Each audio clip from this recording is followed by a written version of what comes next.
Now I have tickets. Yeah. So that's my Say day. anything. Yes. And I have no sleep whatsoever, essentially. I'm sorry, that's the worst.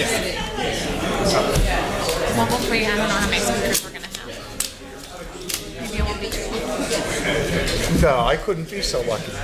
It's going to be like an hour long because of that. I know I usually go to trivia on Wednesday nights at the parties. Right. It's like, it's just a fun thing to do. I told him to be late. Yeah.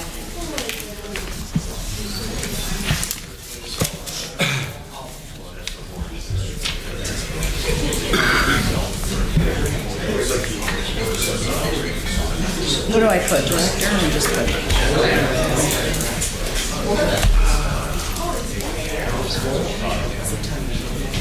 Turn my ringer off just I know, I'm like constantly double checking. So that'll be my luck. embarrassing. I know. Somebody's presentation.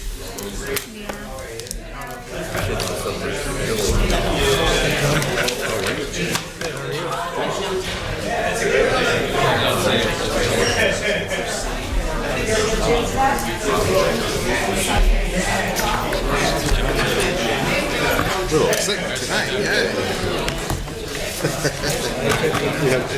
I saw what it's about,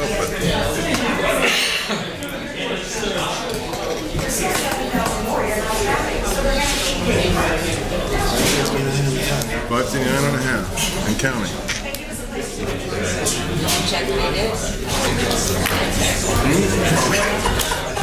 I trust you. Yeah, I know what's going on.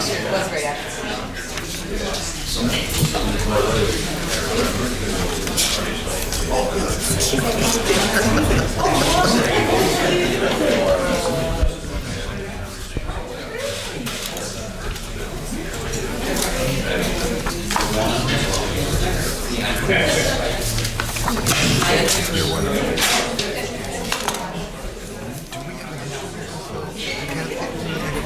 Apparently we do. I was at a hearing for 8 hours today. You did something like this and you did something change. No, apparently we won't allow it. We won't give an area of land to cash. We just released it. This was administration thing. I guess 10 hour in the courthouse from 8:30 until 5. So I only got tiny bits and pieces of what's going on. You ready? Good evening, everyone. Good evening. Those who want to speak, you signed a form, right? Good. All right. Welcome to the June 13th council meeting. All rise.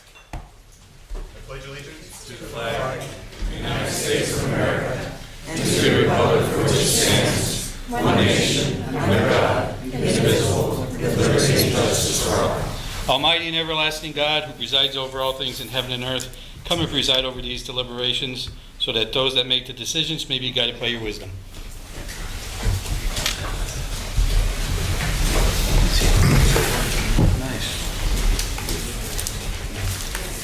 Good evening. Roll call. Mr. Barrett. Here. Ms. Gilbert. Present. Mr. Merritt. Here. Mr. Belusko. Here. And Mr. Brooks. Yes. Also in attendance tonight is Administrator Ted Wumpel, Deputy City Attorney, Deputy City Administrator, and City Attorney Tim Henry, Director of OCD Joyce Zakowski, Assistant City Clerk Catherine Payne, Administrative Assistant Lisa Sanfilippo, and Animal Enforcement Officer Adam Olber. Right? Okay. Good evening and welcome to all. Tonight's meeting is a regular session of City Council. Please turn off all cell phones. According to the First Amendment, this meeting is a limited or designated public meeting, as all regular sessions of City Council are. The chairperson is the presiding officer of the meeting. As a City Council meeting, specific rules and procedures of council are followed. The list below are examples of important council rules. They are not intended to be a complete list. Adhere as closely as possible to the 5-minute speaker presentation time limit for all. Persons addressing the council shall limit their address to 5 minutes. All remarks shall be addressed to the council as a body and not to any individual member thereof. No persons are allowed to address the council from beyond the rail, except the speaker at the dais who has the floor. The chairperson shall preserve order and decorum, prevent attacks on personalities, or the impugning of members' motives. The chairperson shall determine all points of order. Persons authorized to be within the rail, no person except city officers or their representatives, shall be permitted within the rail in front of the council during any meeting without the express permission of the council. Finally, in order to be heard by all here in attendance, as well as to be picked up by the microphones and recorders, when members of administration are speaking, please stand up and speak into a microphone, and council will speak into their microphones at the table.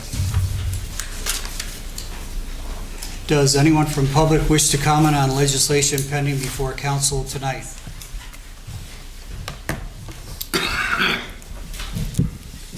Linda Joseph. I would like to speak to the resolution for the grants which King's College is asking the city to submit for on their behalf. I have seen and heard comments from residents who are asking why the city is not applying for grants to be used in the neighborhoods.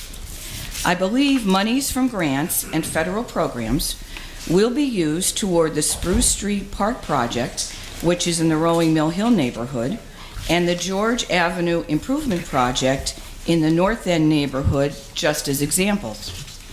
In regard to King's request and prior requests from Wilkes University, I believe it has been stated at prior meetings that in order to get some of these different types of grants, the entity receiving the money has to at least match the amount that has been awarded. At Monday's work session, the gentleman from King's stated that the college would actually be contributing much more than the required amount in their ongoing improvement projects. The city does not have the money to match, and if that requirement is not satisfied, then obviously we cannot apply to Harrisburg for this state program. Whether others want to admit it or not, Wilkes and King's are drastically improving the landscape of a vital part of our city. What some people either forget or just don't realize is that the downtown is a neighborhood, not just a business district. Downtown Residents Association is comprised of homeowners in that surrounding area. These colleges are beautifying streetscapes and other areas that we don't have the money to make happen. Not to mention the revenue generated by the faculty, staff, and students patronizing all of our businesses. If those colleges disappeared, we would lose approximately 1,000 jobs in the city. Voting no for this resolution can only be in direct opposition for the good of our city. Would you rather see this money go to another city? Why would we ever refuse monies that, if we don't take it, goes to other city improvements? Thank you. Anyone else? Mr. Burden?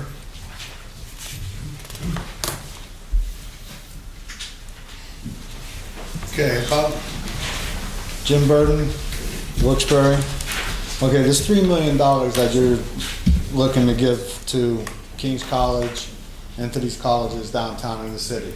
Okay, it's a transportation fund. It's a grant from transportation that you're going to give to King's, whatever.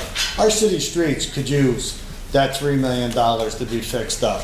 We have so many streets in our city streets that need it. Not King's College. I'm sorry. They have over $575,000 of free money already. They don't pay taxes on. Okay, they already get enough money from the city. Every time we get money from the casino, they get their hands in it. Wherever we get money from, they get their hands in it.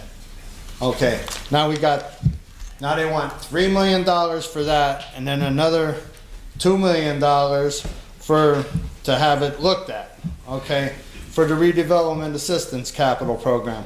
They want another $2 million. That's $5 million that they want from the state, from the transportation department.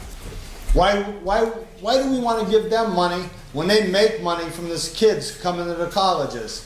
They get enough money from the revenue from the students, plus the money that they get from us, from the casinos and every place else. They get tax-free. They're taking up everything. If they want more tax-free, I'll tell you what, they can buy my house and I'll give it to them. They can have that for tax-free too. I mean, come on, they're buying up every piece of land that they can buy up and turning it tax-free. Let's stop it already. Let's keep the money into the city, put it into the city, put it into the neighborhoods, and stop giving it to them. Okay? Keep it in our city streets. They need it. Take a drive up and look on Grant Street. Take a look on Northampton Street. Take a look on Main Street. Take a look, you know, where we need it done. They don't need it done over at Kings. They already took half of Franklin Street. Give them the rest of it. Thank you, Mr. Burden. Anyone else on pending legislation? It's any of the topics that we're going to be voting on tonight. Mr. Van Jaren? Thank you. Good evening. My name is Wico Van Ganner. I'm the Chamber President here in Wilkes-Barre, and I'm here in support of King's redevelopment plans for downtown Wilkes-Barre. From an economic development perspective, we're really fortunate to have two community-centric colleges bookending our downtown in both Kings and in Wilkes. While we recognize some of the consternation on the tax issues, the economic impact of what Kings has brought and is bringing to Wilkes-Barre eclipses those concerns both from a quantitative and qualitative perspective. In the next 2 years, should you approve this, Kings will invest $21 million into city redevelopment, sourced, by the way, locally from the businesses and the labor pool that we have here in Wilkes-Barre. They will distribute another $650,000 in permits and other fees directly to the city. Kings also, by the way, continues to pay a pilot tax for city services, police, fire, etc. And in a joint commitment with Wilkes, Kings has already raised their annual amount to $100,000 per annum. And with a 5-year commitment that they've done, that funds city services in the amount of about $500,000 and combines to a $1 million commitment along with Wilkes in support of city services. It's also important to recognize that both universities are growing their student base with record enrollments even while the national numbers are declining. For Kings, strategically, the addition of allied health and engineering adds critical needed STEM degrees that service the local workforce in needed skills for our largest industry segments. And then finally, tactically and at a localized level, there is an immediate financial impact as each student spends typically about $5,000 annually into the local economy. These new programs will generate an additional $1.5 million in annual business to the downtown merchants to add a total current to the total current of $12.5 million to student impact, then grows it to over $14 million. So the decision to approve King's redevelopment plans for downtown, to me, from a business perspective, is accretive to the top line growth and to the bottom line delivery to the city. And the Chamber fully supports King's redevelopment plan. Thank you very much. Thank you. Anyone else on pending legislation? Pending? Yes, Mr. Newman?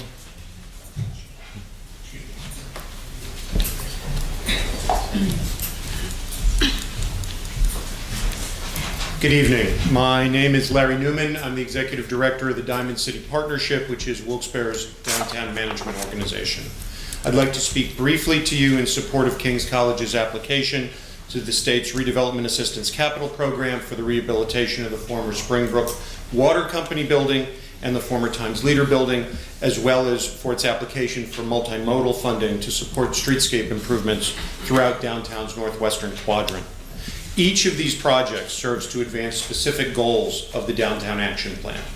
Each of them uses existing state programs that are being leveraged by King's College's own funds to accomplish projects that would simply not be otherwise feasible. For example, the Springbrook Rehabilitation Project will result in the reuse of a historic landmark building that has been vacant since 2005, while it creates a new home for the college's engineering programs, including the region's first civil engineering degree on a key block of North Franklin Street. These types of projects don't just eliminate vacancy and blight and produce city permit revenue in the short term. They also generate economic benefit for the city as a whole in the long term through increased spending by new students, faculty, and staff at downtown businesses, the resultant increases in mercantile and business privilege tax revenues, and the increased tax revenue to the city as a whole as downtown becomes a more vibrant place to live as well as to workshop and invest. The 152 new units of downtown housing that have been completed in the last 5 years represent more than $14 million in new private investment in downtown Wilkes-Barre, and more is on the way. Most of those new residential units are not occupied by students, they're occupied by wage earners. They're occupied by people who have deliberately chosen to reside in downtown and by extension in the city of Wilkes-Barre because they are attracted to a vibrant mixed-use downtown neighborhood. However, that vitality is due in large measure to the growth of and the targeted investments by both Kings and Wilkes during the past several years. Without their anchoring role in downtown, it's very unlikely that we would be seeing this level of investment.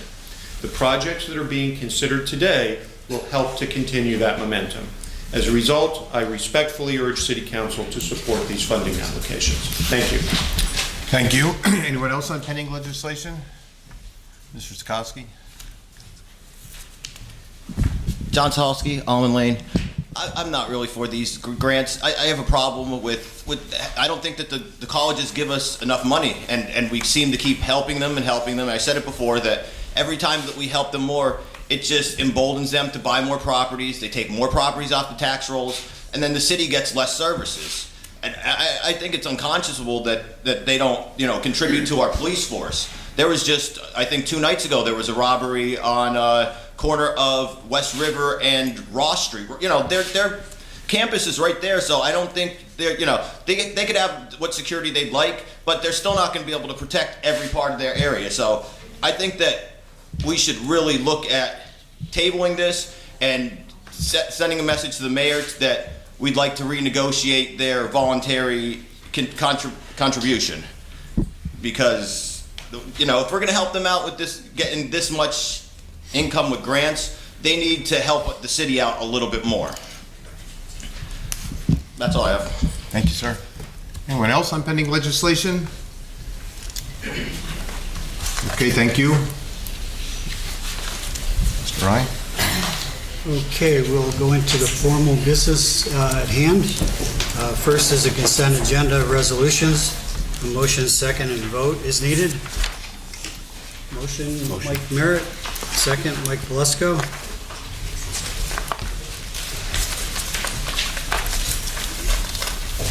Mr. Barrett. Yes. Ms. Gilbert. Yes. Mr. Merritt. Yes. Mr. Belusko. Yes. Mr. Brooks. Yes. And we've got a request to remove the 3 single resolutions regarding King's College from the consent agenda, so they'll be voted on individually. First one would be the relative to a multimodal transportation fund grant to be used for the West North Street and North Franklin Street improvement project. Motion, second, and the vote is needed. Mr. Barrett? Mike Merritt? Mr. Barrett? Yes. Ms. Gilbert? No. Mr. Merritt? Yes. Mr. Beluska? Yes. And Mr. Brooks? Yes. Motion passes. Next is resolution relative to a redevelopment assistance capital program grant to be used for the Times Leader building project. Motion, second, and vote. Motion. Mr. Belusko and Mr. Brooks. Mr. Barrett? Yes. Ms. Gilbert? No. Mr. Merritt? Yes. Mr. Belusko? Yes. And Mr. Brooks. Yes. Motion passes. Third is relative to a redevelopment assistance capital program grant to be used for the Springbrook Engineering Building Project. Motion, second, and vote.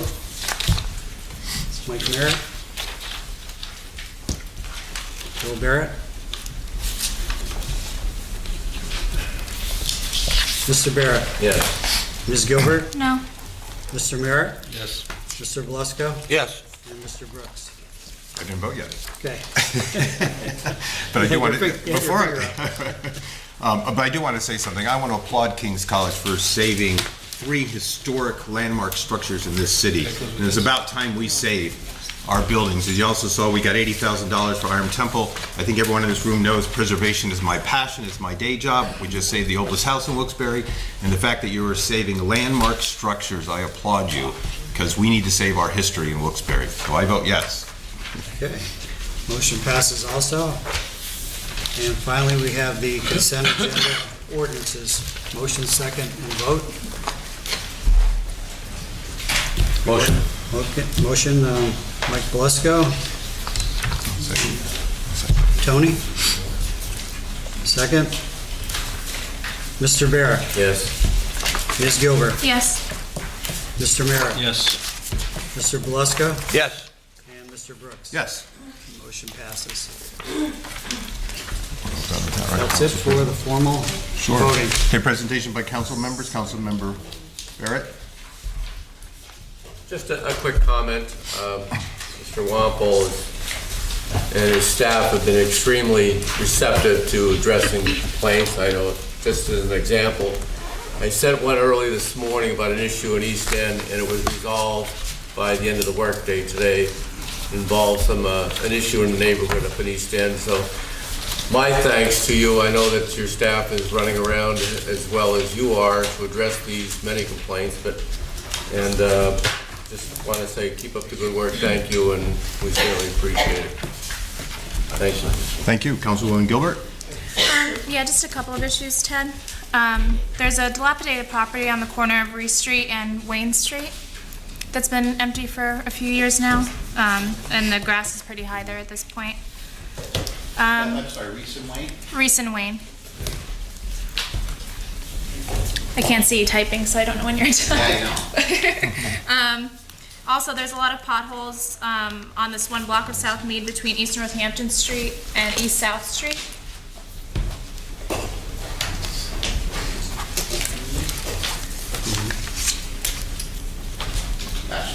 And for the last couple of days, by the Citizens Bank building where they've been doing remodeling. Yeah, Butch was on it yesterday. They've been blocking off a lane of traffic. And for instance, yesterday I was stuck in the parking garage for about an hour because they had one lane of the road blocked. And Butch did address it yesterday, but today he wasn't available. When I contacted him, they had it blocked again today. Yeah, he had it. They had it blocked again today. So could we just make sure they don't do that? I tried telling them myself, but I couldn't find them. If I could, I saw some of the people this morning. The van that was there today is people actually moving into the building. Okay. They weren't contractors, so that might be something different than Butch was able to address. Okay. I don't know where else they would park. There's a side alley to the building, so I don't know why they're not pulling there. I've seen cars usually pull there, but. Yeah, it's kind of tight in there, but I know today I saw them when I was downtown. They were unloading furniture, personal items and stuff. All right, thank you. And yard waste pickup, are we close to being on track with that? Yes, we are. Are we on track or no?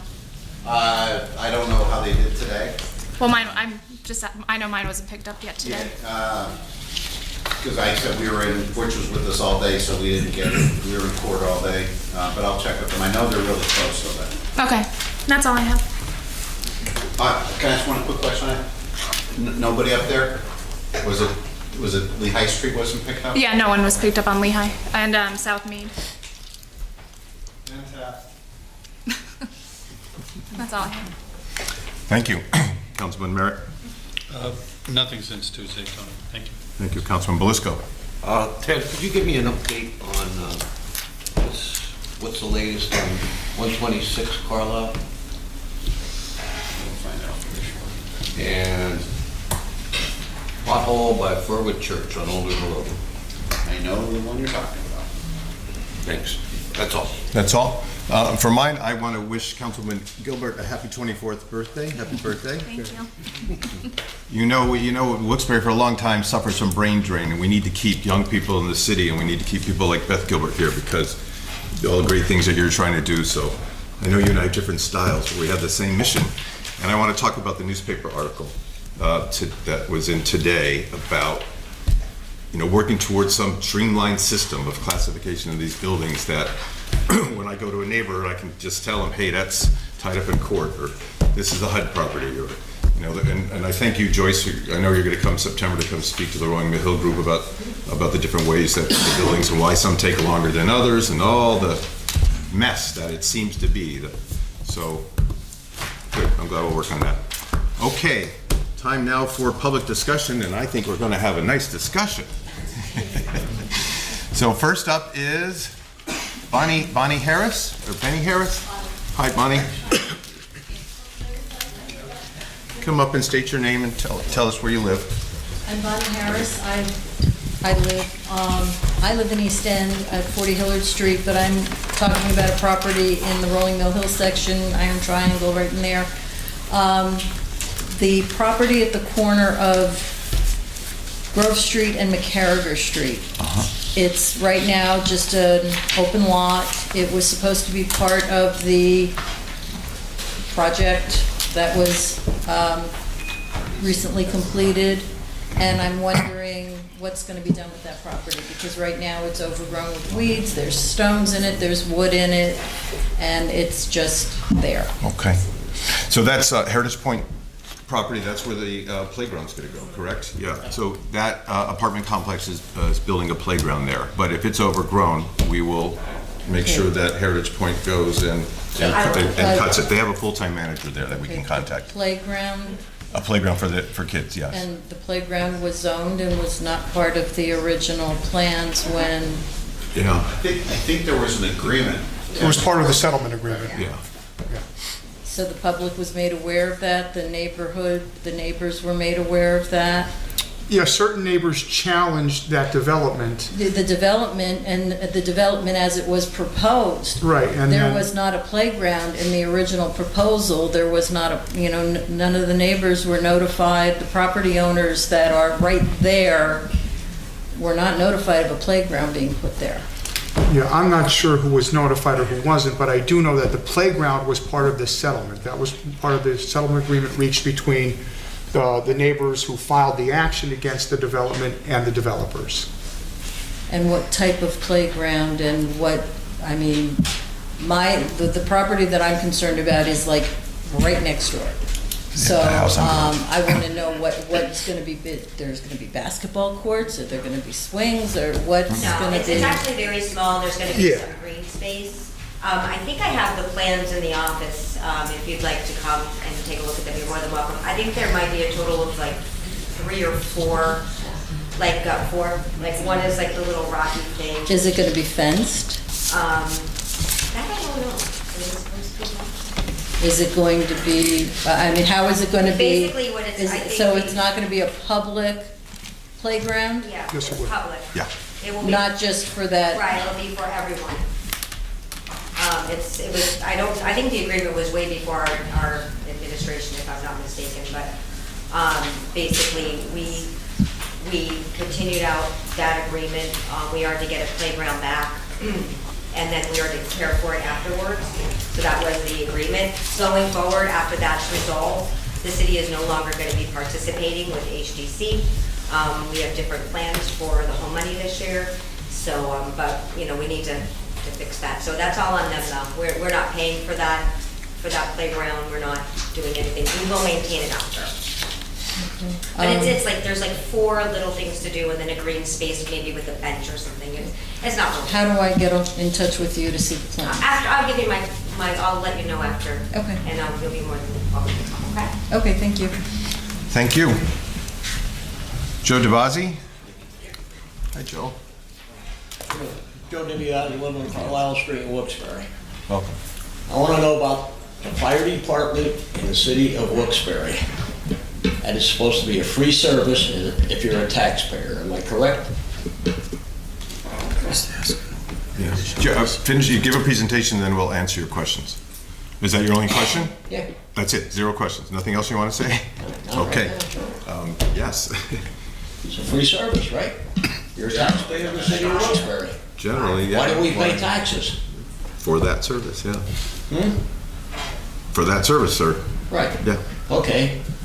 Why is the city of Wilkes-Barre going after my insurance company to pay $1,675 for that service? That sounds like an ambulance bill. Is that the ambulance? That's not an ambulance, that was for a fire. And here's the papers right here. Was the fire apparatus responding to a medical call? Pardon me? Was the fire apparatus responding to a fire or to a medical call? To a fire. Okay, then I don't know. We can take a look, I have no idea. So council, I know about, in early 2016, I know we did pass a revised version of an ordinance. Yep. It was an easier way to collect insurance money, so I'm thinking that's why he may have gotten a bill, if you can look into I'd have that. to look into that. But I think that's what it is. So, but, you know, the administration will get back to you on that, but I'm pretty sure that's why you ended up getting a bill. That they'll get back to you and see, you know, how they can work that out. If I'm a taxpayer, I'm paying taxes for the city of Wilkes-Barre. Why should they charge my insurance company $1,675? To me, that is double dipping. That is double dipping. Now, council passed this law about 1.5 years, 2 years ago. It came into effect. Now, the chief told me last week over in the mayor's office, if I don't pay it, they'll put a lien against my house. And I want to see you put a lien against my house, because I will sue the city, believe me. If it comes to it, I will sue the city. Did we get a number? Okay. Yep. We'll get your number and help you. Is your phone number on that sheet, Joe? Phone number?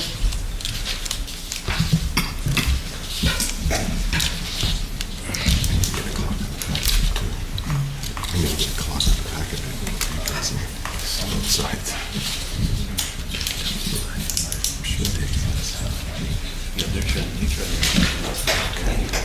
Mr. Walsh. Joe, did you submit that to your insurance company? Pardon me? Did you submit that to your insurance company? Yes, and I told my insurance company not to pay it. Because if If I pay that's, my taxes, why should the insurance company pay for that fire bill? yeah. Joe, I think that's set up so that that bill goes to the insurance company, and the insurance company will pay it? Still wrong, that is double dipping. Okay. I don't care what you say, that is double dipping, in my opinion. Okay. I'm paying taxes and you're going after my insurance company for $1,675, which is not fair.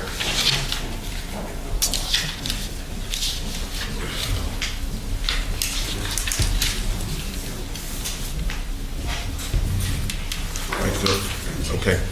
All right. That's the so- ordinance, that's the ordinance. Right. Okay. Thank you, sir.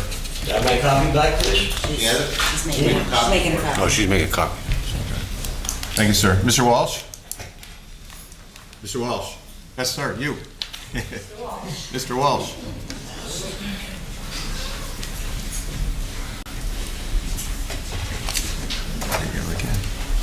You didn't wave loud enough. Welcome, sir. Ladies and gentlemen, before we begin, I'm going to ask you, would you please stand and hold the American flag? Everybody hold the flag. Why don't you go back and forth? Everybody wave the flag. You know what you are? You're a flag waver. You're a flag waver. And you're proud you're a flag waver so long as the American flag you're flying.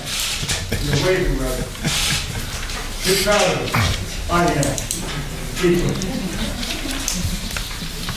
What you just saw more flag flags here in this room than you do in Central City, Wilkes-Barre, on the patriotic holidays. Shameful. Absolutely shameful. And they have no excuse, no reason for it. Because if they did, they took them off.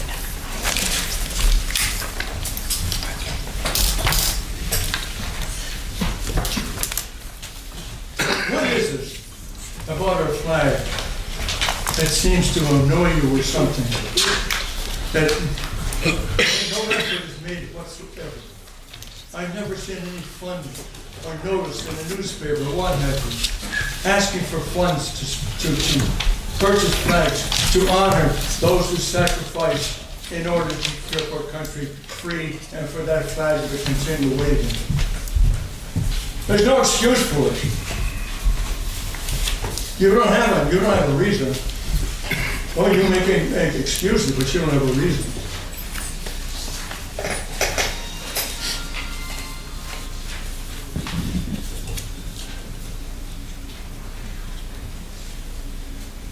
Tomorrow is Flag Day. And there's a handful of flags in Central City on the poles. And you know what? Those flags are improperly displayed. And I've been telling them for several years. They're putting the flags up wrong, and they continue to do so. You're shaming our flag. You're not honoring it. And those flags are put up improperly. I've reminded the officials time and time again. Get those flags up properly. That's the flag. This is the flag that I served my country for. I know what war is. And I suffered through it. And I have many buddies that suffered through it. In my family alone, our heritage, 46 served in the military since 1918, World War I. 46 members of my family served in the military to protect our country. And it makes me sick when I see what happens to our flag and neglect. There's no reason. I have here, there's 26 more days that the flag could be flown. Every day is Flag Day as far as I'm concerned. Doesn't have to be a specified day. Every day is Flag Day. But 26 days here, specified.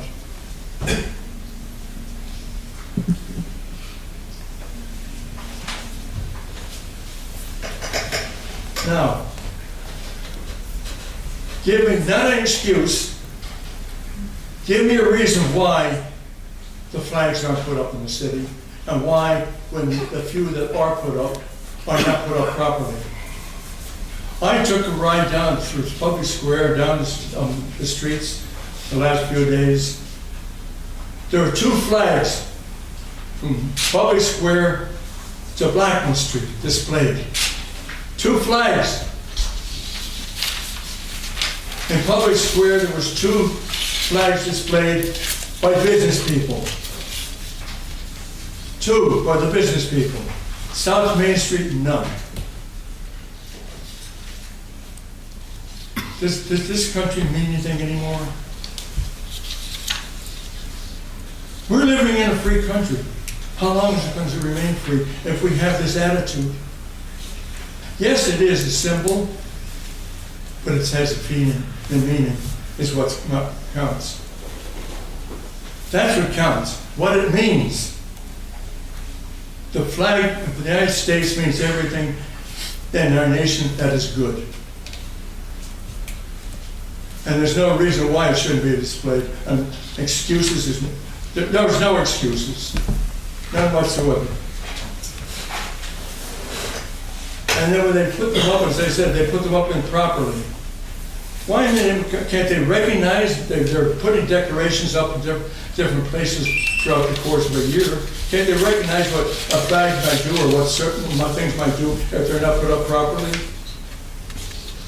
Last year, my son and I, we walked from Kingston Corners to Public Square, and we gave every business a flag to display. Do you know how many flags are displayed on the street now, at the present time? 2. 2 of all those businesses displayed. It's got to stop. It can't go on like this. Too many sacrifices to protect our country. So, Mr. Walsh, can I ask you a question? What's that? Can I ask you a question? Sure. The flags that are improperly displayed, tell Mr. Wampel why they're improper so that we can make it proper or find out why we can't. So what's wrong with them, Mr.? When the flags are put on the poles, they're supposed to extend out over the street.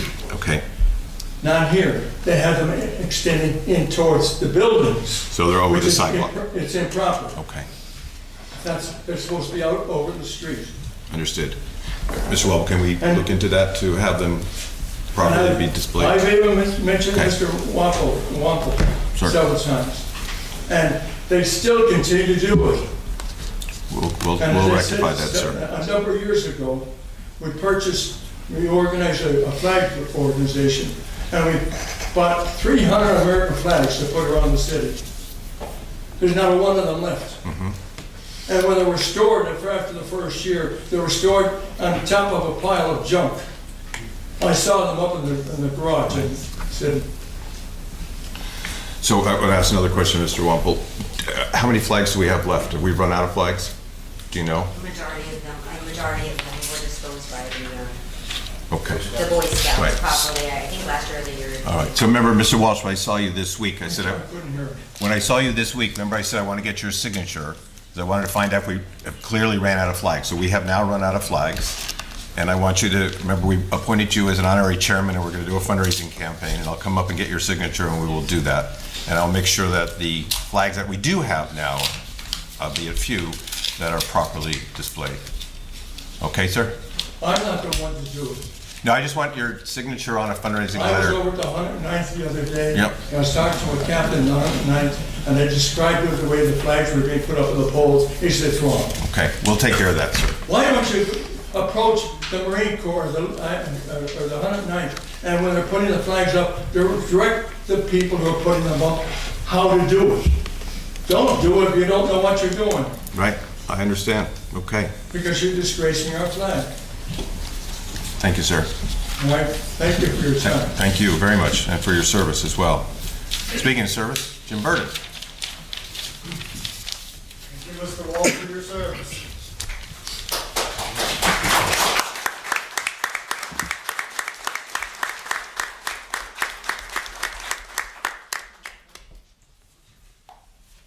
Jim Burden, 58 Top Street, Wilkes-Barre, United States Marine Corps, retired. Okay, got that out of the way. Thank you, Mr. Walsh. Okay, first, I have a couple pictures, okay, that Mr. Walpole, if you want to look at them, you'd be appreciative of these pictures here. I've been complaining about this, if you want to look at them. Okay, you can slide them with the arrow. Okay, it's a 426, 428 East Northampton Street, first floor, second floor. Okay, that's been like that for the last 3 weeks. This guy put a door in there, didn't know what he was doing, and then he left the junk laying around there. Okay, I can't even have family members come over to my house because I'm embarrassed. You know, between that and the shopping sprees that are going on around there, if you know what I mean. It's like we're back to Walmart again. So, okay, it's first floor and second floor. Okay, okay, that takes care of that. Okay, so hopefully we can get Walmart closed again. Now, I have a couple other things. Okay, we used to have an drug unit in the city of Wilkes-Barre that consisted of 8 officers. Okay, why did that get disabled? I'd like to know. Okay, now, and so what happened to it?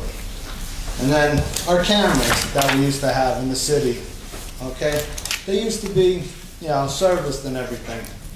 How come they're not serviced? That was federally funded. That was state and federally funded. And what happened to the funding for that? And why aren't they being serviced anymore? Okay? So, you know, I'd like to know what happened to all this stuff, you know, that we used to have around here, you know. why don't we have the drug task force anymore? And why aren't the cameras, you know, here, we hired cops. We hired them, you know? And the drug task force just happened to disappear. We get a new mayor, and, you know, well, if you want to call him that, but, you know, we get him, and what's he do? He says, no more drug task force. But there's no shootings in the city of Wilkes-Barre because the drug lords in the city are running rapid, so there's no drug task force to stop them. So they're all buddies in the city now, so they're not shooting each other. That's why you don't have any shootings in the city. You know, why shoot each other when they can just, you know, say, here, I got 2 pounds of cocaine for you. Oh, okay, I got 5 pounds of meth for you. You know, hey, you know, so, you know, we're all buddies now. So let's get the drug task force back in gear. Let's start getting everything back up and running again. You know, instead of listening it up to everybody having to call everybody and say, hey, you know, I don't like sitting on my front porch cleaning my guns every day, but I do it, you know, and I tell them, you know, hey, you want a deal? Go someplace else. You know, I don't want to be sitting out there. You know, it's pretty sad when I can't even let my grandchildren come over my house because one, I got trash. I'm afraid that, you know, my friends and my family don't want to come over my house because one, I got the landfill right across the street from me, plus all the drug dealing, you know, and then I have this the vacant lot that's finally ripped down. That house, 57 Taft Street's finally ripped down, but you know the weeds and everything are that high, so I don't know what's growing in there now. I asked about purchasing it because it's a parking lot now. They come in there at nighttime to go over and get their stuff 3, 4 o'clock in the morning. My bedroom's right there. They park their cars there, their motors are running all night long, running in there, grabbing the stuff. They park there all night long. I want to buy the property, but I'm not going to pay an outrageous price for it. So if you guys can come up with a good price for that place, I'll buy it, put a fence up, and I'll cure the problem myself. You know? Okay, Jim, so can you answer those questions on drug unit and cameras? So I'll defer to Kurt on the drug task force, but I will say that, and is it called the anti-crime unit now? Is it?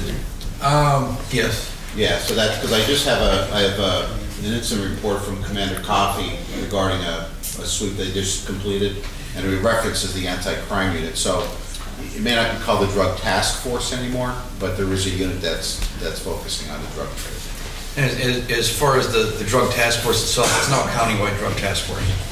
There's members of our department, members of all the surrounding areas, as well as federal and state government agencies. Well, I can make a couple phone calls and find out myself. You can find out yourself, but it's a countywide task force now. Because I was federal. And well, that's fine. Yeah. But because the drug problem doesn't stop at the borders of the city. It goes to Hanover, it goes to Kingston, Edwardsville. I know. So they've incorporated all the departments together to work together for this problem. But I just wanted to know why our city stopped. They didn't stop, they're just absorbed into the county task force now. Everybody's working together now as a whole. All right. And then the other issue, if I've got them all in on the camera system, is we had addressed this last year. All the funding, to maintain the cameras, that all dried up. Parking authority contribution, everything dried up.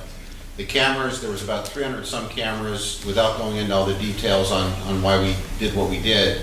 A lot of it was concentrated downtown. A lot of them were in the parkades. Again, parking authority no longer was going to contribute to us to maintain the camera system. We looked at an estimate to keep it going and to upgrade it, because that technology, as you're aware, has to be upgraded every couple of years. We made a conscious decision, based upon businesses and individuals now having more and more cameras than maybe what existed years ago when that system went into place, is because of the number of cameras, at that point I believe only 50 or 60% of them were operational, and again most of them were in the parkades. The camera system was not set up to go throughout the entire city. So to move cameras, it was an extraordinary expense that we just couldn't afford. We made a decision to what we called putting the system into hospice. So it primarily operates. We're not putting any money into it to upgrade it, at least at this point. So there are, I believe, 1 in 6 cameras are now operating. But I know, and Kirk, I don't want to again step on any toes with the police department, but I know they rely on, some private cameras as well. I don't know, the exact time it started, but it just probably saw better days. But the cost to keep it going was just something. Yeah, I thought by raising the parking and all the parking fees and everything downtown, and all the monies that was being raised from the parking, and raising the parking meters, and and then having the over here at the parking authority and stuff. I thought that was all related to cameras. Related into the cameras. No, as a matter of fact, the cameras don't have any relation to the parking meters at all. What we did last year and instituted the change in the parking meter rates was obviously to increase revenue for the city, for the general fund. It was nothing specifically for cameras. Okay. One other question about general fund then. Okay, we pay recycling, right? Where does the recycle for aluminum and all that? Where's that money go?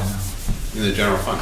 In the general fund. Well, why can't they take the money from the general fund and put that towards the cameras? Because the cameras help solve their problems too. Once them cameras are up and somebody's going around, instead of chasing somebody at 90 miles an hour, they can catch them on the cameras.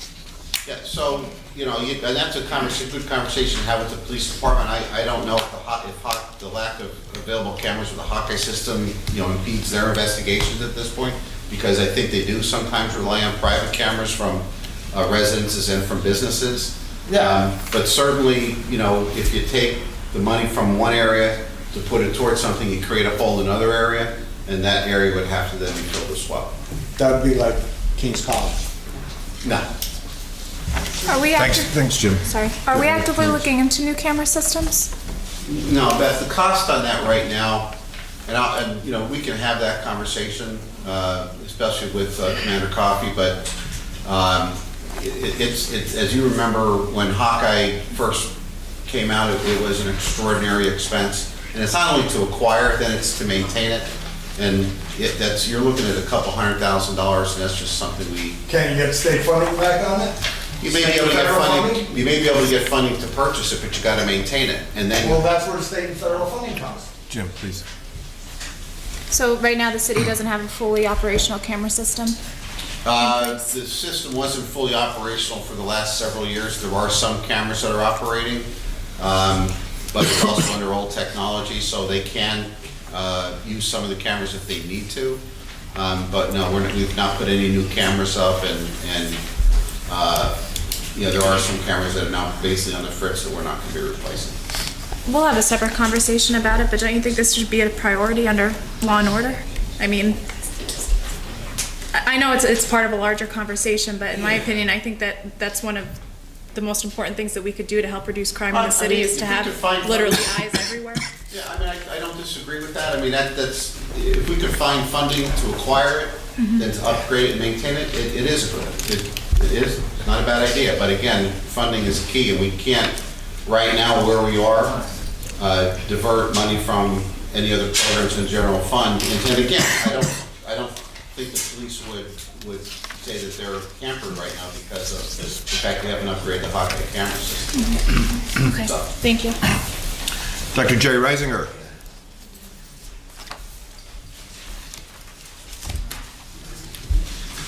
It's good to hear about King's College becoming involved in the community.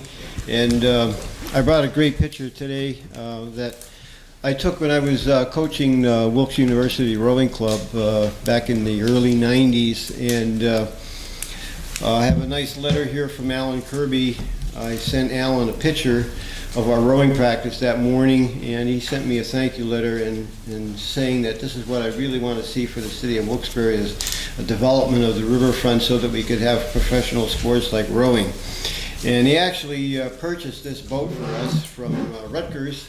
The head coach of Rutgers is Steve Wagner, a Wilkes-Barre resident, a good friend of mine, who puts more Olympic rowers into competition through the Rutgers program. And he helped me develop our rowing program here. At one time we had 4 schools. We had Wilkes, King's, Scranton University, and Susquehanna University here rowing on our beautiful riverfront. And but then everything went, you might say, downhill after Mayor Namey declared Kirby Park a natural area and made it totally overgrown and impossible to patrol. And this is a picture of the caretaker's cottage, the landscaping there during a rowing program where we were able to actually go in and patrol and maintain and landscape the historic park that we had there. And so there were no criminals living in the woods, hiding in these abandoned shelters, and we were actually restoring Olmsted Kirby Park in a safe way so that we could actually safely reach Kirby Park beautiful beach. Probably the most beautiful place to coach rowing is Kirby Park because it has a beach where you could bring the big boats in, exchange rowers, and then you don't even need a docking. And being a rowing coach for 45 years and a Wilkes-Barre Kingston resident, I am so disappointed to not be able to coach rowing on this most beautiful riverfront because criminals have burned my office, thrown all my rowing equipment in the river. And this boat here that Alan Kirby bought for us was smashed with a hammer, and we had to totally, scrap it.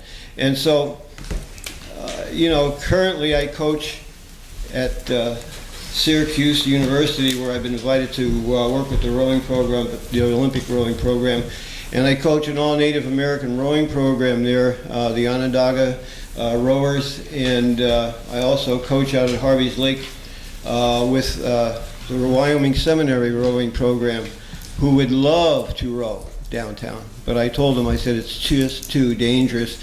It's impossible to patrol. And because of the overgrowth and the lack of desire for the police, I have a letter from the district attorney and all the chiefs of police on the west side that says we would love to patrol Kirby Park, but because it's so overgrown, it's too dangerous to patrol the park. And so I'm asking you to finally acknowledge the fact that Kirby Park is dangerous along the river. It's much better than it's ever been, but still impossible to patrol. And I don't know who is mowing Nesbitt Park, but they should be mowing Kirby Park along the riverfront also. And I know I've been doing it myself physically for 4 or 5 years with my hand mower, going in there and just doing it, because if you don't do it, it becomes overgrown again, and then the characters come in and it's impossible to patrol. My wife is saying, why are you risking your life over there? I said, because it's my dream to bring rowing back to this community for a wellness program, because we deserve it. Our young people deserve to have a rowing program here in a respectful way. And after rowing all up and down the East Coast, from Washington to Richmond to Syracuse, I've seen communities with beautiful youth rowing programs supported by the police, supported by the Kiwanis. And here, I have all my rowing equipment stored in 40 Fort because it's impossible to get it anywhere near Wilkes-Barre because it'll be thrown in the river and vandalized. And a lot of my equipment is out at Harvey's Lake at Sandy Beach, where I coach rowing now. And so my vision is to bring rowing back. And I would like to help with the city to do that. But to do that, you're going to have to go in and make this park normal, okay? Safe. Because you have over here in this picture here, you can see the Market Street Bridge. There was no overgrowth of black locust through the bridge. And there's no way the ice is going to get through there. It's all overgrown. It used to be a beautiful open meadow. It's not a natural area. If you want a natural area, go to Ricketts Glen, okay? This is an overflow channel engineered to prevent flooding, all right? And it's overgrown, it's dangerous, and it's illegal. And I am just frustrated and angry as a I love my community. I love rowing. We had such a great rowing program here. 4 schools were rowing here. We had great regattas.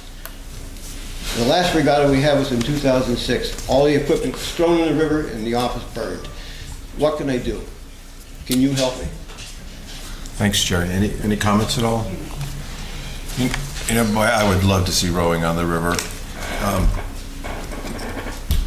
Corps of Engineers, wouldn't they be the ones that have judgment on? Why can't we mow Kirby Park?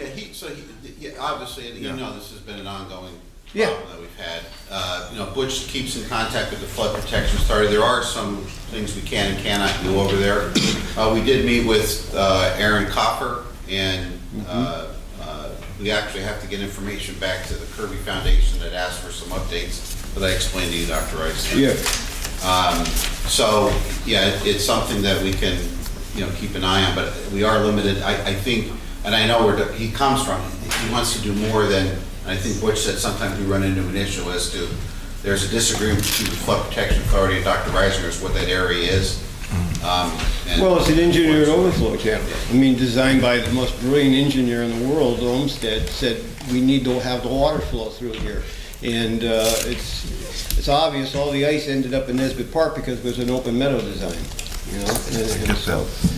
I'd like to see mowing. Somebody mowed in there this year. I don't know who did, but I didn't have to mow that day. And whoever mows Nesbitt Park should be in there mowing Kirby Park. The disc golf guys? I think the disc golf guys are mowing. The disc golf? Are they mowing all of Nesbitt Park? Who's mowing Nesbitt I know they want to do it. If not, we do. I mean, I don't know the specific incidents talking about. Chris, can I find out who's mowing? Butch Friday would know, sir. Thank you, Jerry. Thank you. Tom Dabrowski?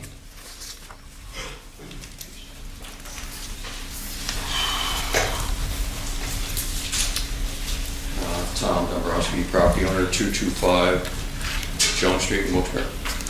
I was here a couple weeks ago and talking about, trying to keep these pictures from falling off, 37, 46, and 48 Murray Street, 3 dilapidated properties. Upon further review, Joe Rodano, I talked to him and he went over 37. I had concern from one of the neighbors, said people are going in and out of that house there, was basically abandoned. He said the homeowner's in the nursing home now, and but he checked the front door, found it to be unlocked just like the neighbor said, and he locked it. But the city since has cut the grass maybe 2 days ago over there too, one of the neighbors told me. The only thing I really have concern about that one right at this moment is the vines, like they're right across the 2 front windows on the 2nd floor. It doesn't look right with all the things you're talking about, trying to be progressive with the city and all the good things people are trying to do. It makes things look wrong, And I mean, it only takes, we've done it in our building before, 5 minutes for the city crew if they're going to cut the grass anyway.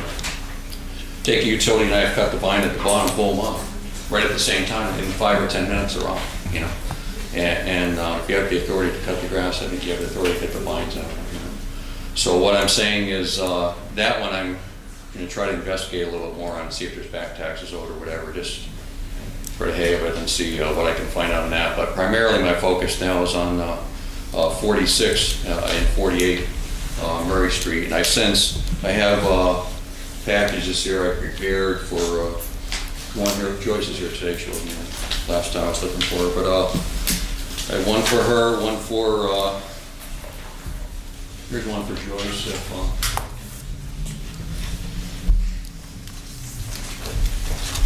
One for Ted, if you don't mind. Wait a second now. That's this one. That's his. And one for City Council. Steve, if you wanted one, I gave you the pictures last time. We complimented your pictures. Because what I'm going to say is in there. Pretty much there was some uncertainty on who the owner was 46, and some thought that maybe Jerry, who was just here speaking, my family knows him, but I've never met his brother Joe, that thought that maybe Joe was the owner and Jerry. Yeah. But I already talked to him last week about he confirmed his brother is not the owner. He understands this debt collector from Ohio, the Cato Company, which I enclosed a copy of the deed there. It shows the Cato Company name on there. In fact, on pages 3 and 4 of that deed, you're going to see Nadine Emmel's name. She signed it from Luzerne County Tax Claim Bureau at that time, now called Northeast Revenue. And I talked to Nadine about that. That's what inspired me to get the deed. And I could tell she wasn't giving me the total story when I was talking to her. And she was saying she doesn't know what the owner was. So in a matter of 5 minutes after I got done talking to her, I went over to the assessor's office. And I had a copy of the deed showing the Cato Company's the owner. So it isn't black and white there. They've been the owner since 2011. There's no question about it whatsoever. And Tim, you can confirm this in front of everybody if you'd like, but the county assessor's office said unless there's a corrective deed filed, that's who the owner is. So it is not Joe Reisinger. It is in fact a Cato Company from Ohio. So I talked to one of the property managers who was kind of saying there's a mistake there. But this is 2011 when this took place, this transfer of the deed, apparently for an exchange of $21,000 too. And so if they haven't corrected it in 7 years, they're never going to correct it if in fact it is a mistake. So I'm saying to you, Tim, I think you have to go by exactly what the assessor's office said. Unless a corrective deed is filed, that's the owner. So the city has the legal right to go against this owner who has paid a total of 0 property tax since they become the owner.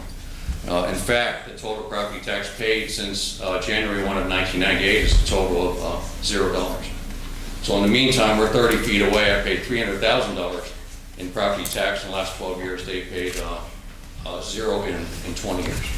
So I'm saying, I think we have the right to demolish 46, which is a fire damaged structure, and needs demolishing. Anybody can see that, more so than 48 does. I gave pictures to everybody before, but the pictures, you know, speak loudly on the issue. I don't think anybody would argue if it needs demolishing. And it's been there 12 years, and we put up with it for 12 years, you know. And I'm not going to make the challenge of a lawsuit like that previous gentleman did regarding the fire department fee and so forth, but I'm saying I could do it if I wanted to, and you know that I can. So what I'm saying is I'm trying to help you, not hurt you. I just want to get 46 out of there. Joyce has already said the funding is there. We know now who the owner is, and there's a total of $88,000 in back taxes, which I gave a copy in there too. An itemized list from 1995 all the way to present. There was 2 years, 1996 and 1997, where taxes were paid, but not a dollar since that time.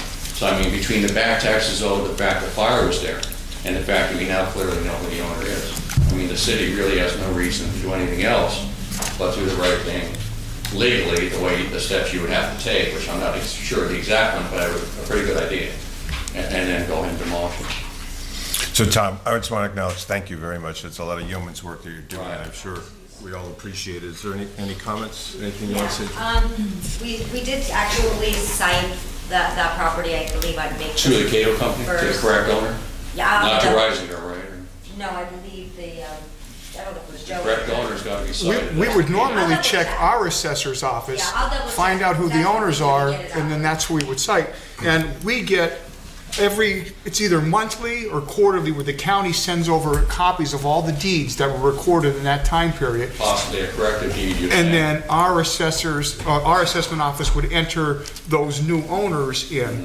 But if Cato Company's been the owner for 7 years and they're the owner of record downstairs, that's who the inspectors would have been going That's what I'm after. saying, because I think you as an attorney would know, if somebody was going to file at the city, a corrective deed of the city, by law, they're required to also file at the county. They can't do one without doing. No, the only place you file the corrective deed would be at the county, and there would be a slight lag time, maybe a couple weeks, But and not then 7 years. and then a stack of deeds would come over from the previous month, and we would enter them into the system. So all indications are that Cato Company owns it. Right, and as far as the back taxes, obviously, we have no way of compelling people to pay their taxes. No, I know, but I mean, but Ted's already said you're a little bit on the strap for money side, and in fact, you have a $3 million deficit next year. I already know that. Right. So I mean, you don't want to just keep adding and adding to the deficit. No, right? of course not. That's what I would Of course you don't. assume. So I'm saying, if you're in a position where you can stop the bleeding, so to speak, demolish 46 and possibly take ownership of 48, put siding on, which is what Joe says. I'm not my words. He says that's all it needs. I'm not entirely sure he's right. All that 48 needs is siding on the one side where the fire was. Put siding on there, and maybe try and sell that house, get back your money. Yeah, my only point was, if taxes haven't been paid in that long, No, I know. it's obviously been turned over to the Bureau, and I guess nobody's Trying to get blood out of stone. purchasing I at know. But what I'm saying tax is, you don't sales. want it to go from 88, that's what I said to Nadine. I said, Nadine, at what point do you stop? Do you stop at 88? Do you let it go up to 300,000 and then you say something? I mean, you know, and she was trying to say she didn't know what the owner was. That's odd. Yeah, I'm just gonna speak of 46. All I can do, we spoke as well, and then I just wanted to call you. We went through the whole process of how it works through HUD as far as getting something demolished. It's a very long process. Well, it feels like forever, maybe 3-4 months.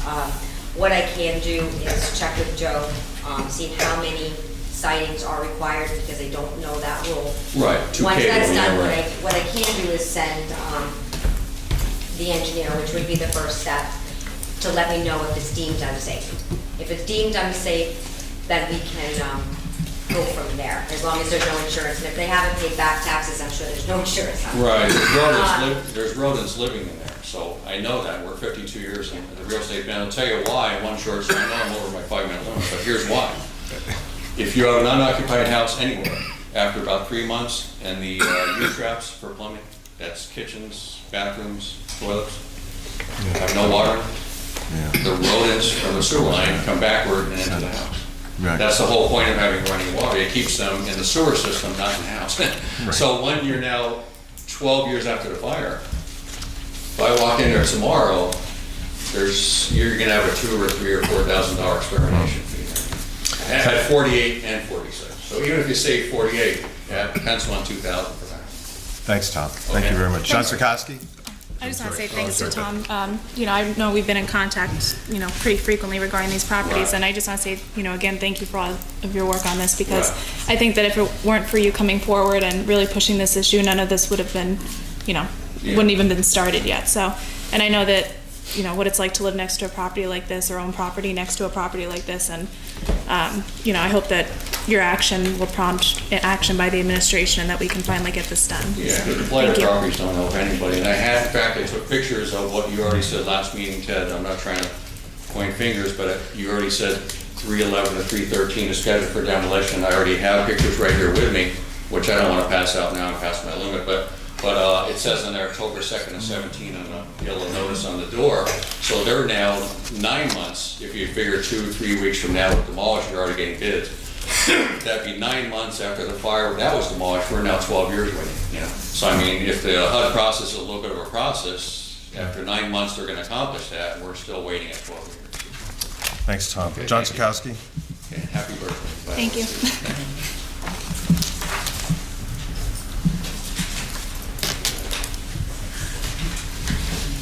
John Toski, Elman Lane. First thing I have to do what my mother would like me to do. Has the splash pad at Cole Street been looked at, and will it be ready by Monday, because school's out and I think it's going to be hot on Monday? Now I want to go back a little bit to these grants. Just the effects of them is what I have a problem with, because every time we let them get the grants and they, it helps them buy more properties, which brings in less tax revenue for the city. You see the King's crew already, they got their money and they ran. So, that's what they were worried about. But they're not worried about the problems that are going on in the city. I'm not sure of the date. It happened the last holiday weekend on Darling Street. There was a police report that said the police officer was barricaded in his car, and I believe that people were throwing things at his car. That just shows that the police officer didn't have any control of what was going on there. And it's not the police officer's fault. He was put in a very tough position. But if that doesn't tell you anything, that should probably tell you that the city doesn't have enough police. That's a real issue if people are able to barricade a police officer in a car, and that was what that's what was put in the report. We're having things like that. We're having a lot of robberies. Obviously, we don't have enough police officers. Obviously, the city doesn't have many places where they could pay for it. The only people with enough money is Wilkes and Kings. And that's why I thought you should have tabled that issue and renegotiated and asked for more money from the schools for their voluntary contributions, because, people are just getting robbed out in the streets. It's, every time we do this, I know you guys think you're helping, but you're helping those schools buy more buildings, taking less tax revenue away. Then there's less money for police, and it's not fair to the people, the residents. You're not safe on the street sometimes. I like to ride my bike late at night or jog late at night, but sometimes it just doesn't seem like you're safe. You've had 2 incidents in the last day or two, and they're both places that I always pass. I pass them a lot. It's scary. You guys really, all the other problems, Wilkes and Kings, they can do as much as they want, but if people are getting robbed, where that one person was robbed or attacked on is right next to their properties.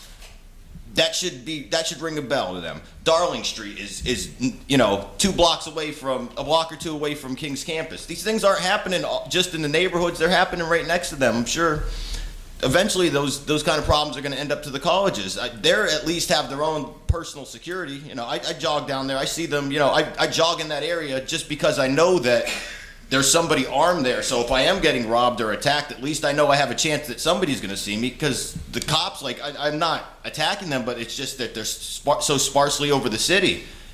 When I rode my bike Saturday night and Sunday, 12:30, probably Sunday morning, we had 3 cops in front of Alibaba's, and Wilkes had 2 of their cops, right all within a 2-3 block radius. So, that tells me that there's not a lot of police anywhere else. I could be wrong. I know that the Alibaba pays for some of their police, but we need, I don't know. You guys got to figure out some way to get more police.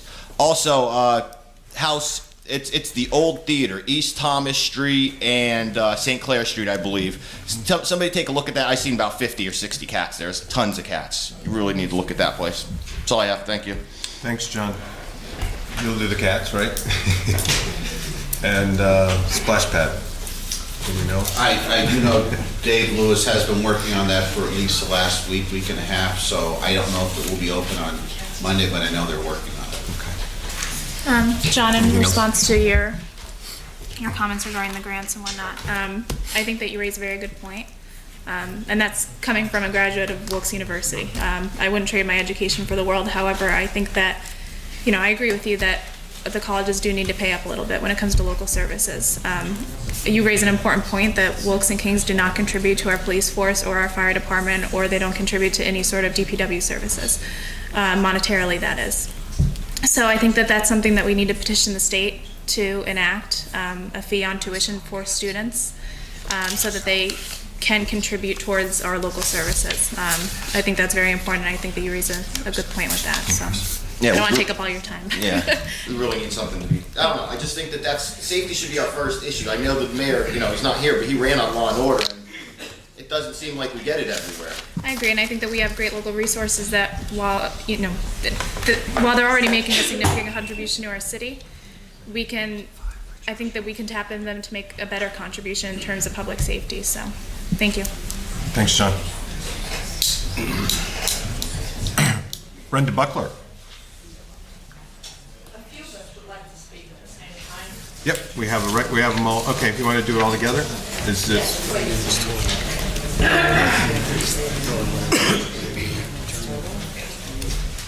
Dawn. Hi, Dawn. Donna. Hi, Donna. And Shaki. Sherry. Aye. Sherry. I'm actually going to let Mary take these. Okay. She wasn't. Are you guys, Jim and Kathy? So, okay. all right. I know it's just difficult for them to transcribe the minutes. So. Yeah, no, it's a one at a time. Okay. Yeah, we're not all going to come. Okay.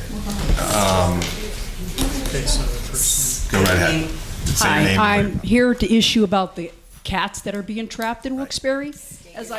My name is Donna Fountain.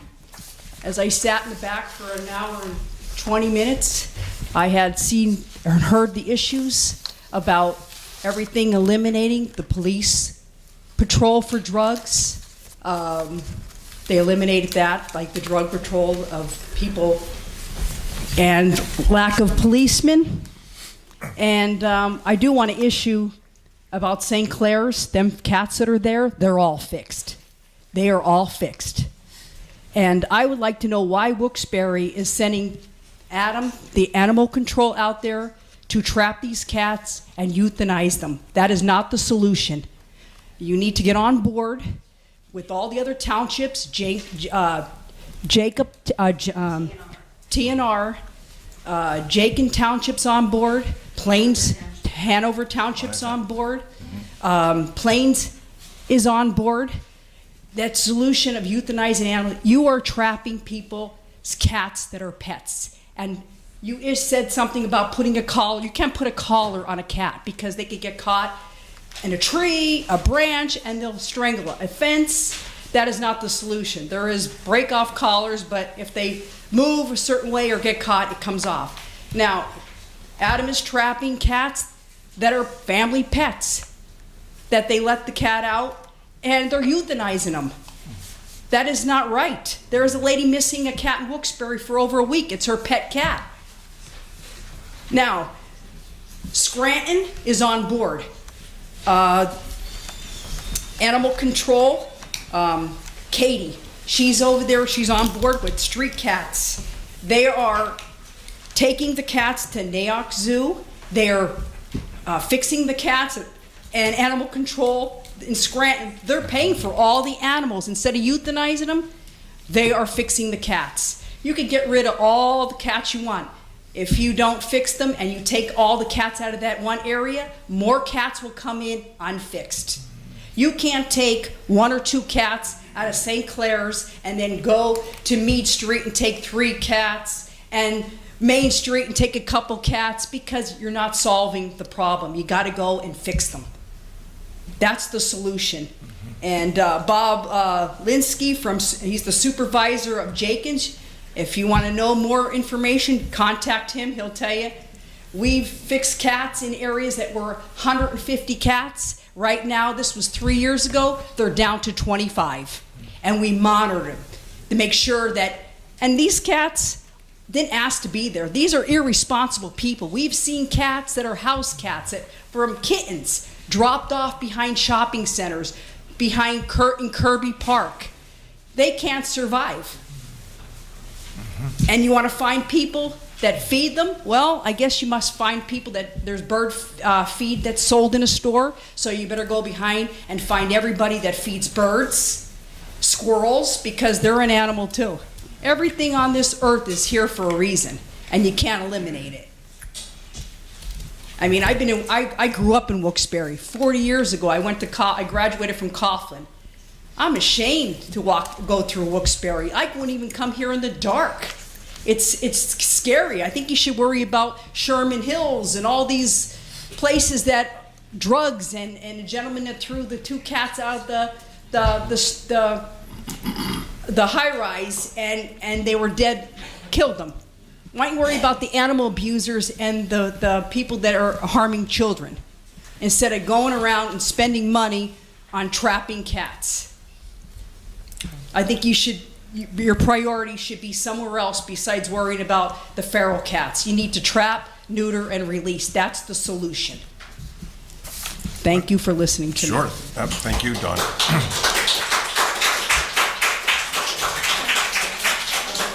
We'll just go down the line and then we'll have a discussion. Okay. Brenda Buckler. Thanks. Hi, Brenda. Hello. Hi. Hi. I don't know if you're aware that the SPCA, when Adam goes out trapping these cats, I understand it's his job, they euthanize.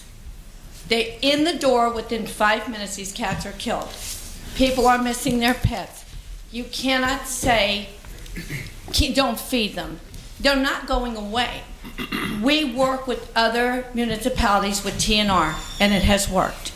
Jenkins Township, for an example, we have done a ton of cats. They have found a designated area for the unwanted cats. I talked to the mayor, Tony George. He asked me to talk to Adam. He said, Adam says, even if they found an area in the city to put these cats, it's illegal to feed them. It's against the ordinance. They're not going away. He goes into these areas by request of a trap. He takes 2 cats out of maybe 50 or 30 or 100. He just killed 2 innocent animals that maybe somebody left behind. But the problem is there. They're reproducing like crazy. I'm asking the city to get on board with the TNR. That works. If you can find a designated area, I'm not asking for a building, but an area where maybe the nuisance in this street or area, they don't want them. Let them be moved to a wooded area where people want to go and feed them and make shelters for them. Then they're out of the areas. He talks like you're just going to euthanize, remove every cat in Wilkes-Barre. It's not possible. So the 2 cats that were killed, you just left 48 behind. Like, they're having babies like crazy. Kids were removed from Sherman Hills parking lot, and the mother was sitting there. We spent the entire night getting the mom. She was there, her babies were removed. It's not right what's going on in this city. You cannot continue to kill. You sign on board with the SPCA, and they're euthanizing them right in the door, unless I pull them. I pull from them all the time. People's pets are in those traps. I mean, something's got to be done. We're asking, we're begging to please sit down with us and come up with a solution. Because it's not going to go away. Thank you. Thank you.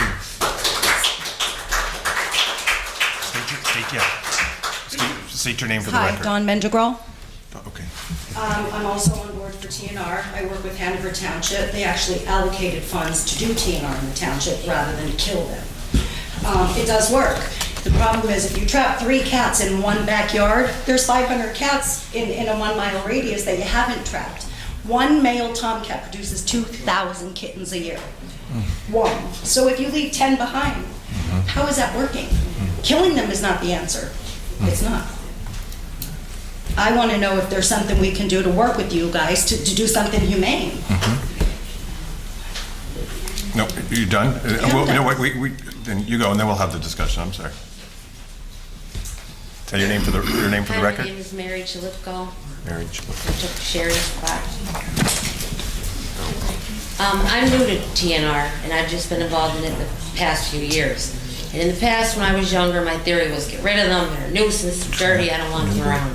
But then I've slowly gained an understanding of what TNR really is. As these ladies have said, and I'll reiterate some of what they've already said, I guess, it doesn't work. You take a cat. For generations, your parents, maybe your grandparents, you specifically have fed these cats. They're out there, we know that. Now people are stepping up. People like me who never thought, I'm not a cat lover, I would get involved, but it's helping. By stepping up and fixing and neutering these cats, you are, and sometimes people, it's even hard for them to see. These ladies are excellent. It's hard for them to see the progress because they see so many and they just keep coming. I've trapped 8 in the past 4 weeks in Scranton. I'm also part of the Street Cats program in Scranton. I'm fortunate to live in Jenkins Township now, still work with Scranton, and somewhat with these ladies who thought it was a lousy trapper, but I'm getting much better at it. It starts with you people. It starts in Scranton. It started at City Council. It's an excellent program. We all hear the stories that cats are ruining my neighbor's garden, the whole 9 yards. On the other side of that, like bird feeders, problems, people are destroying our environment. Look at your waterways, look at your oceans, look at your streams. Somebody by my house, if I could find them every day, the McDonald's garbage person, I call them, that throws the McDonald's cups and bags right in front of my house. They make me more angry than the cat in my yard. Sherry back here gave me some pictures. All the parents, if you want to take a look at them, all the parents of these cats, she informed me, are trapped, neutered, spayed, or released.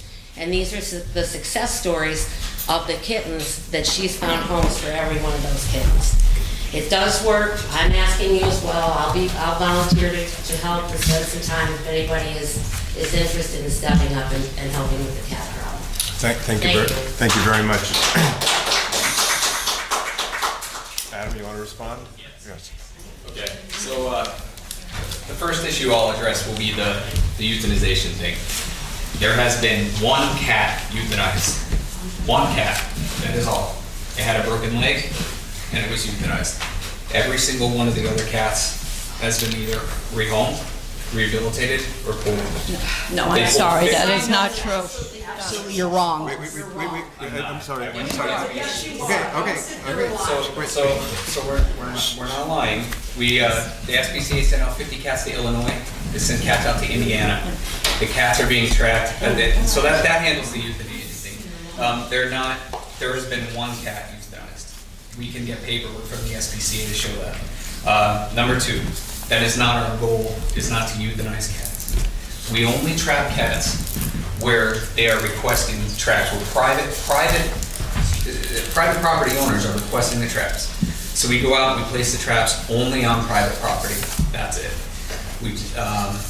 Right now the city has 8 traps. When I came back, I was on vacation for 5 days. When I came back yesterday, I had 74 requests. I have 8 traps. I have 3 traps in service. That's all.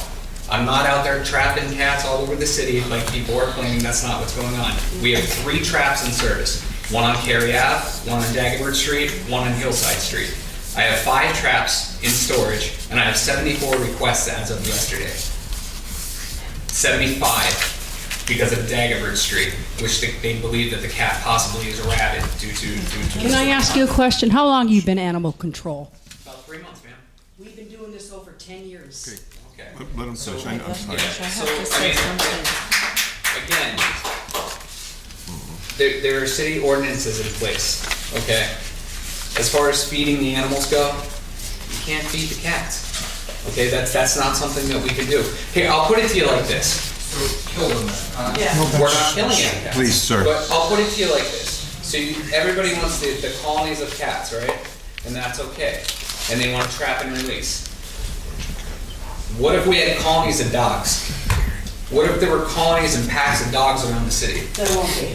You're right. Because people care more about dogs. No. It's not a matter of who cares about anything better. It's a matter of, do you see the logic in what I'm saying though? There can't be packs of dogs, there can't be packs of cats. It's not something that's sustainable. They are ruining people's property. When I go to trap, that's the first thing I do. Now, I also have standards when I go to trap. They have to abide by my rules, the way we trap, the way the traps are set, where the traps are set. I place the traps, and I want a good enough reason to trap. For me to come to your house and say, well, my house is overrun. There's so many cats in the neighborhood. That's not a good enough reason for me to set a trap at your house. I go to the property, I inspect the property, and I see the property damage first before I even allow them to have a trap. Not only, I also don't go out there and set it the first day. The latest one, the only reason that guy got a trap the same day was simply because of the possible rabbit issue with the cat, which we have had rabid cats in the county. So that's the only reason he got a trap that day. Other times I've gone out and I've been to properties 2-3 times before I've given them a trap. I've made them wait because I check the property damage. I take pictures of the property damage. That they are making, they're making a restroom out of gardens and things like that. The client on Hillside Street has $2,500 worth of, plant life that was ruined. But I mean, those are the things. I'm not out to destroy cats. That's not something that I'm trying to do.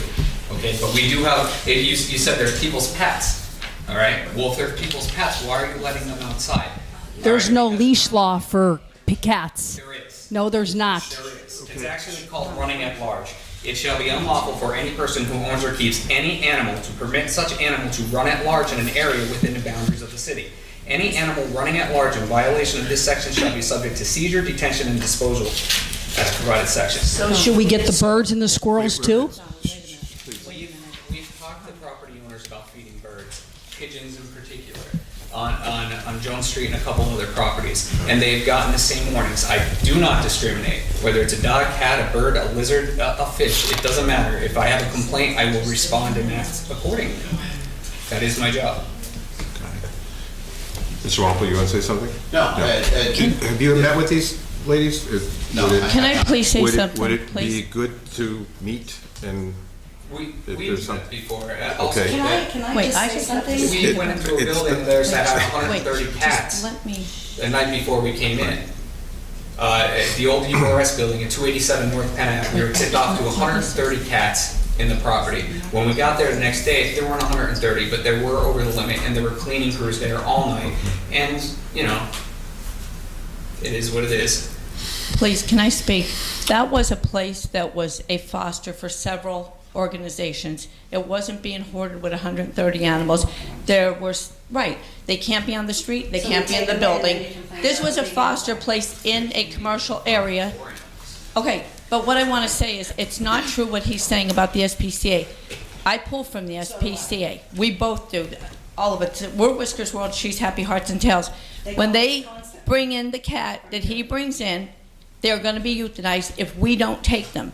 That's the option. Okay. We take them, we pay. Okay. All right.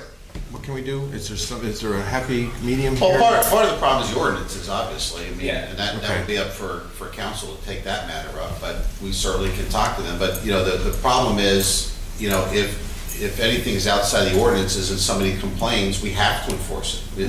It can't be, Right. you know. We something understand that, but what we're here to ask is, can we try to get on board with the SPCA? What we've been doing is trying to register colonies. So they're monitored, they're fixed, they're ear tipped, they have their shots, they're monitored. This is something we've been working with the SPCA with for a few years now.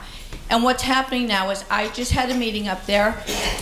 He's giving me 48 hours. They have 4 fox traps. When animal control brings the traps in, we immediately have to go up there and take them out of there, or they will be euthanized. That's all we have.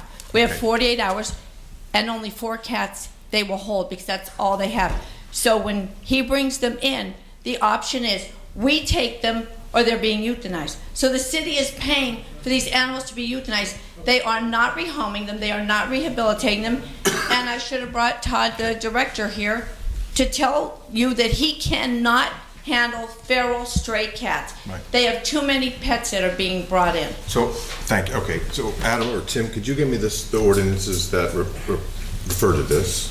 I will sit down and talk with you. Thank you. And we'll meet with you. Any comments from council members at all? Okay, I'll get your information from. Thank you. Thank you very Thank much. you. Thank you. So that was good public discussion, right? Democracy works. Next council meeting is July. We don't. Next council meeting is in July. Thank you very much, everyone.